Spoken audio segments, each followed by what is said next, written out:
Hi everyone, তোমরা সবাই কেমন আছো? আশা করি ভালো আছো। আমি অনেক ভালো আছি। একটা বন্ধু জিজ্ঞেস করেছিলে যে দিদি তোমরা কোথায় যাচ্ছ, তো তার উদ্দেশ্যে বলি যে আমরা গিয়েছিলাম জোয়ারাতলা মায়ের পুজো দিতে। দেখো আমরা হেঁটে হেঁটে যাচ্ছি।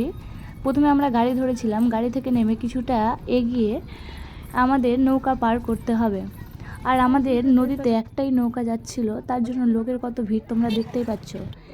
এবার আমরা নৌকায় উঠে চলে যাচ্ছি। দেখো এটা আমার ভাগ্নি হাসছিল।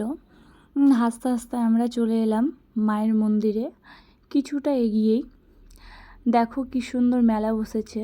আর সত্যি জায়গাটা এত সুন্দর, তোমরা না গেলে হয়তো বুঝতে পারবে না।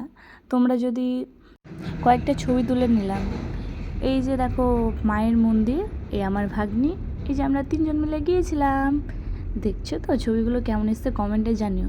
তারপর চলে এলাম, দেখো মেলায় কত দোকান বসেছে, তোমাদের দেখাচ্ছি আমি। অনেক ভিড়, তোমরা না গেলে বুঝতেই পারবে না, সেটা তো আমি প্রত্যেকবারই বলবো। এই যে দেখো কি সুন্দর ফটোগুলো বিক্রি হচ্ছিল। এখানে শিব ঠাকুরের সবজি। আর এই মানুষটা তো রাগী, তোমরা সবাই জানো। দেখো বাদ দাও, আবার চলে আসলাম বাচ্চাদের খেলনার জিনিস নিয়ে। সত্যি দেখে ছোটোবেলার স্মৃতিগুলো মনে পড়ে যাচ্ছিল মেলায় গিয়ে।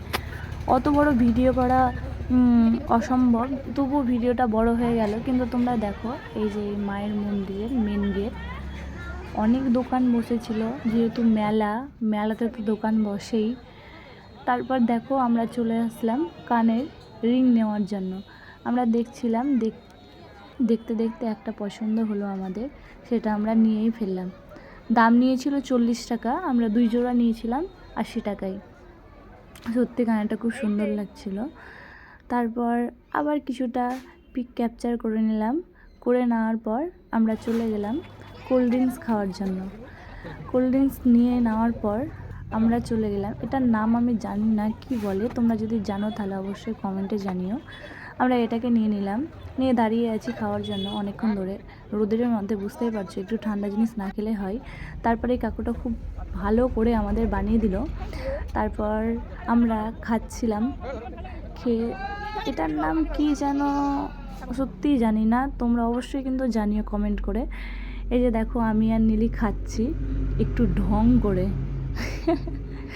আর কোনো ব্যাপার না, একটু মেলায় গেছি, মজা করবো না হয়। তারপর মেয়েরা ফুচকা যদি না খায় তাহলে তো মেলায় যাওয়া অসম্পূর্ণ। তাই চলে গেলাম ফুচকার দোকানে ফুচকা খেতে।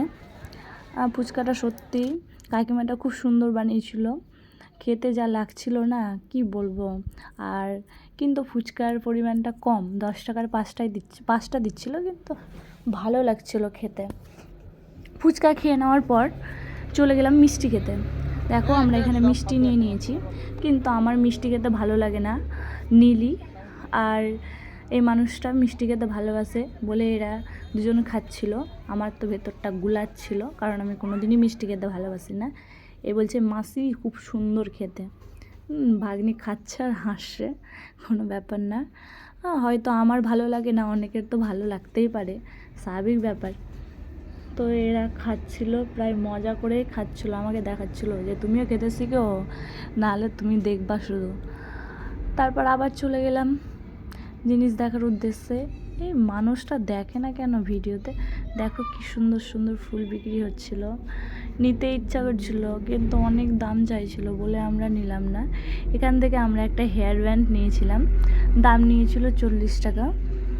হেয়ার ব্যান্ডটা খুব সুন্দর ছিল। নীলি আমাকে বলছে ধরো মাসি টাকাটা নাও। তারপরে আমি টাকাটা নিলাম, নিয়ে দেখছিলাম আবার কি খাওয়া যায় ভাবতে ভাবতে আমরা চলে যাই লুচি খেতে। দেখো লুচি খেতে বসে গেছি। এবার আমরা লুচিটা খেলাম, ঠিক ছিল কিন্তু একটু লবণটা কম ছিল, বেশ ভালোই ছিল। আমরা লুচি খেয়ে নিলাম। খেয়ে নেওয়ার পর আবার কিছু পিক ক্যাপচার করলাম তোমাদের সাথে। আর একজন জিজ্ঞেস করেছিলে যে তোমার কোনো বয়ফ্রেন্ড নেই। হ্যাঁ আমার বয়ফ্রেন্ড আছে, আমি এই ভিডিওর মাধ্যমে নিলাম, খেতে খেতে চলে যাচ্ছি। আর আমার বয়ফ্রেন্ডকে তোমাদের এই ভিডিও শেয়ার করলাম। হয়তো কোনোদিন করা হয়নি বা করেছি একটা, আমার পুরো আইডিতে গিয়ে দেখলে হয়তো দেখতে পারবে। এই যে দেখো নৌকার মধ্যে বসে কিছু পোজ দিচ্ছিলাম, সত্যি কি সুন্দর লাগছিল নৌকায় বসে। আমি নৌকায় উঠতে অনেক ভয় পাই, কিন্তু সাহস করে উঠেছিলাম, যেহেতু উঠতে হবে, কিছু করার নেই, আর নৌকা পার করেই যেতে হবে আমাদের। দেখো কি সুন্দর ভিউ, ওয়াও, মনটা শান্তি হয়ে গেল। দেখো তোমরা। আর হ্যাঁ, আমার ভিডিওটা যদি ভালো লাগে তাহলে অবশ্যই একটা সাবস্ক্রাইব আর লাইক। আমাদের মায়ের মন্দির থেকে ফেরার পথে দেখো কিছুটা